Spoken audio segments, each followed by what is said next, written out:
இந்த ஷார்ட்ஸ்லேயே நம்ம பார்க்குறது பார்த்திங்கன்னா எக்ஸசைஸ் 3.13. இதில் வந்து இன்னொரு குவாட்ரட்டிக் ஈக்குவேஷனில் வந்து ஏபிசி எடுத்து எழுதியிருக்கிறோம்.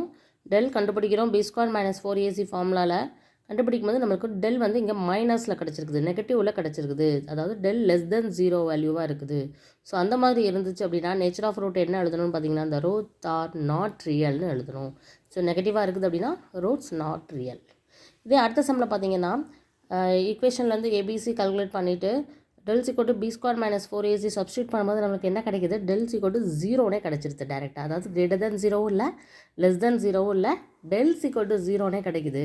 அப்போ இதனுடைய நேச்சர் ஆஃப் ரூட் எப்படி எழுதணும்னா the roots are real and equal. So 3 விதமாக இருக்குது. <0, <0, = 0. <0 இருக்குது அப்படின்னா the roots are real and unequal. இது லெஸ்தனாக இருக்குது அப்படின்னா the roots are not real. இது ஈக்குவல் டு 0வாக இருக்குது அப்படின்னா the roots are real and equal. Del = 0வாக இருக்குது அப்படின்னா the roots are real and equal. So இதே மாதிரி சம் பார்க்கணுன்னா மேக்ஸ் டியூப் சேனலை சப்ஸ்கிரைப் பண்ணி வச்சுக்கோங்க.